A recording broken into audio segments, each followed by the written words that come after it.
রাম রাম বন্ধুরা, আজকে নিয়ে চলে এলাম আর একটা নিউ ব্লগ নিয়ে আপনাদের সামনে। তো এই ব্লগটি কি বুঝতে পারছো, সকাল সকাল উঠে পড়ে আমি চললাম হাওড়া স্টেশনের দিকে কলকাতা নিউ টাউন থেকে। তো এটা ছিল সেক্টর 5। তো সেক্টর 5-এর কিছু মুহূর্তটা আপনাদের সামনে তুলে ধরলাম। এবং বাসটি ছিল এসি আর ইলেকট্রিক, কেননা সকাল সকাল আমি অন্য বাসের জন্য ওয়েট করিনি, কেন আমার ট্রেন ধরার জন্য ব্যাঙ্গালোর যাওয়ার জন্য ট্রেন ধরার যদি আমার লেট হয়ে যায় তাহলে আমি খুব মানে প্রবলেমে পড়বো। সেই জন্য আমার সকাল 10টা 40-এর ট্রেন ছিল।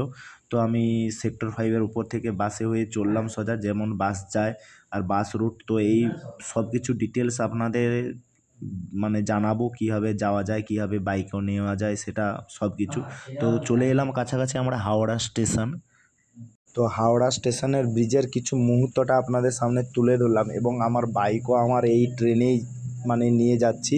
তো এটা আগে দিয়ে আমি মেনশান করেছিলাম, যেহেতু আমি এই ট্রেনের যে নাম্বারটা থাকে সেইটা।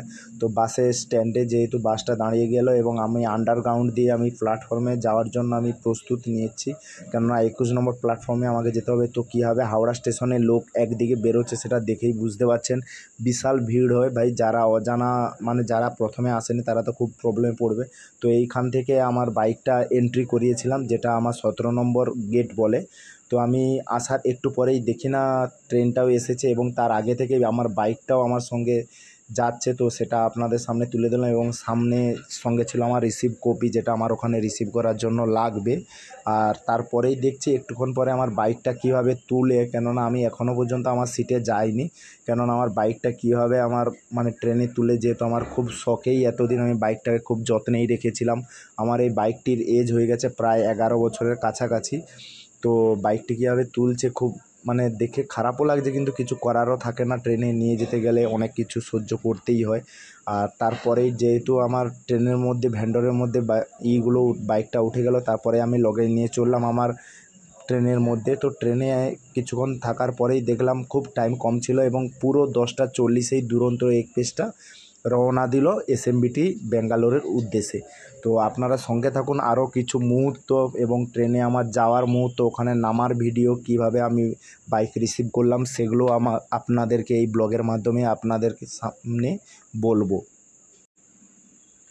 তো কিছুক্ষণ ওয়েট করার পরে আমরা দেখতেই পাচ্ছেন ট্রেনটা রওনা দিচ্ছে, এবং উড়িষ্যা এর নেক্সট স্টপেজ ছিল হাওড়ার পরে ভুবনেশ্বর। তো ভুবনেশ্বর যেহেতু উড়িষ্যাতে পড়ে, তো কিছু উড়িষ্যার পাহাড় তো না দেখালেই নয় বললেই চলে। এবং এইটা যারা ড্রাইভিং করে বা ট্রেনের মাধ্যমে ভুবনেশ্বরের উপর দিয়ে গিয়েছে তারা জানো এটা ঠিক কটকের প্লেসটা ছিল। তো ঢুকে গেলাম আমরা সন্ধ্যের সময়, যেটা বলে টাইম তখন 4টা 30, কিন্তু আমাদের আধা ঘন্টার মতো লেট হয়ে গেছিলো। তো ওখানে আমি সিঙ্গাড়া নিয়েছিলাম বিকালে। তো বিকালে ওটা সিঙ্গাড়া খেতে খেতে আমরা রওনা দিলাম। তো কিছুক্ষণ পরেই প্ল্যাটফর্ম থেকে রওনা দিল আগের স্টেশনের মধ্যে, যেটা হবে বিজয়নগরম। তো বিজয়নগরম ঢোকার পরেই আমরা দেখতে পাচ্ছ ম্যাপের মধ্যে আপনাদেরকে শো করাচ্ছি যেটা। তো 12:245 আমাদের ট্রেনের নাম্বার ছিল, তো যেটা শো করাচ্ছি পুরো আপনাদেরকে দেখাচ্ছি প্রথম থেকেও। যেটা টাইমে ছিল 10টা 40 ওখান থেকে ছেড়েছে, প্রায় সিগন্যাল জামের জন্য ভুবনেশ্বরে একটু লেট হলো। তারপরে বিজয়নগরম 10টা 15, তারপরে আছে বিজয়ওয়াড়া 10টা 4টা 20, তারপরে আছে রেনিগুন্টা জংশন, ওটাও আর এসএমবিটি। তো আমাদের প্রায় ট্রেন লেট করেছে 3 ঘন্টা 3.5 ঘন্টার কাছাকাছি, যেটা আপনাদের সামনে তুলে ধরবো আগের ভিডিওতে।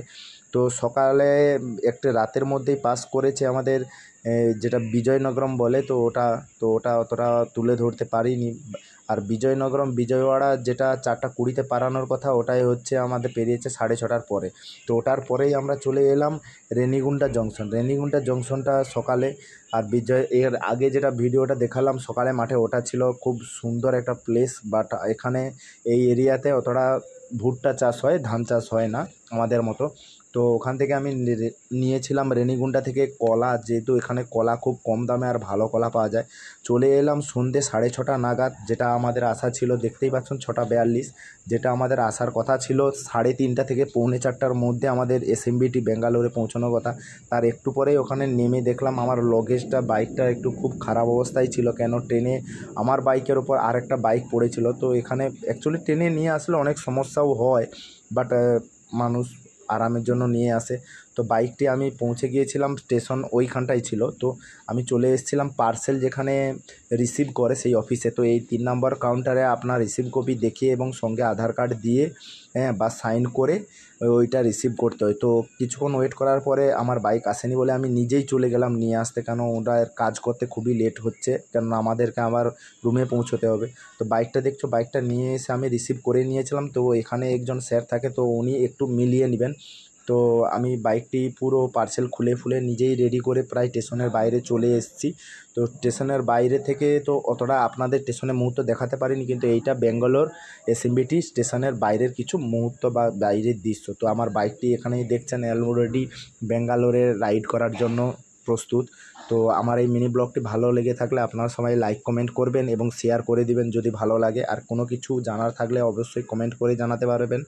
আর আপনারা সবাই ভালো থাকুন, সুস্থ থাকুন।